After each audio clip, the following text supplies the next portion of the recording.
Hello guys, welcome to my new blog. आपका स्वागत है।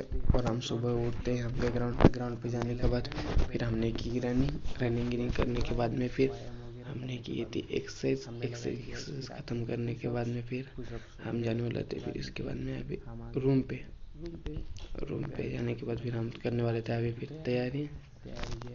तैयारी करने के बाद में फिर हम गए छत पे जाके देखा तो ये तो सुबह का सनसेट तो यहाँ सुबह का व्यू। फिर हम गए थे बाहर से काम खत्म करने के बाद हम निकल गए कैफे पे काम पे जाने के लिए।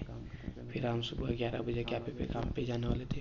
कैफे पे आने के बाद ही फिर हमने की क्लीनिक करने के बाद में फिर गैस आ गई थी ऑर्डर बनाने के बाद में फिर हमने की ऑर्डर पैक करने के बाद में फिर हमने दिया ऑर्डर कस्टमर को देने के बाद में फिर और दूसरी ऑर्डर आ गई थी जोमेटो ऑर्डर पैक करने के बाद में फिर हमने रख दी थी।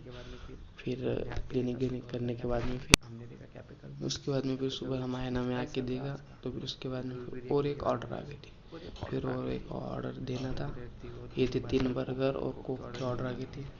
ये देने के बाद में गाइस फिर ये थी रात की आखिरी ऑर्डर देने के बाद में फिर ये थी रात की आखिरी ऑर्डर बर्गर सैंडविच और शेक के ऑर्डर वगैरह देने के बाद में फिर हम पैकिंग करने के बाद में अभी हम बंद करने वाले थे। गाइस ये था आज का हमारा ब्लॉग। मिलते हैं कल।